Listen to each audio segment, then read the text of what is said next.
Okay, so may accent na naman tayo dito na mataas yung readings. Okay, start! Aircon ba?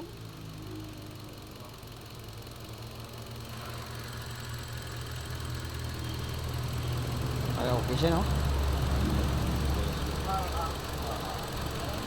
Mahal ito, anay? Yun, no? So, unang check natin dito, mga 100 to, hindi siya bumaba. Ngayon, naka 60 na siya. Pero mataas pa rin to yung 60.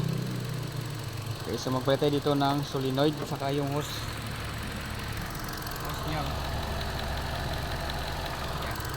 Expire na. Okay, so pull out muna natin, guys. So yan, tapos na. Sige, owner code. Oh. Tayaw. Ay, sususi sana siya. Balik.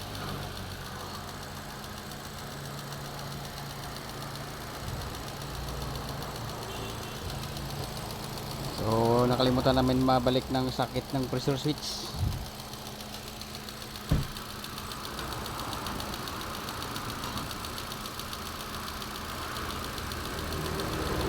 Ayan na, so bumaba na siya. So, yung mga hose niya, no, napalitan na natin. So, ito guys, papakita natin.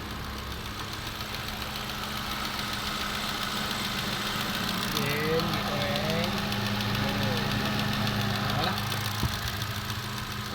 Good na siya. Solenoid yung sira, no. Bumaba na siya, bumalik na siya sa normal yung reading niya. So yun lang guys, no. Maiksi lang yung video natin kasi fast forward tayo kasi marami pa tayong ginagawa, minsan makalimutan natin mag video, you know.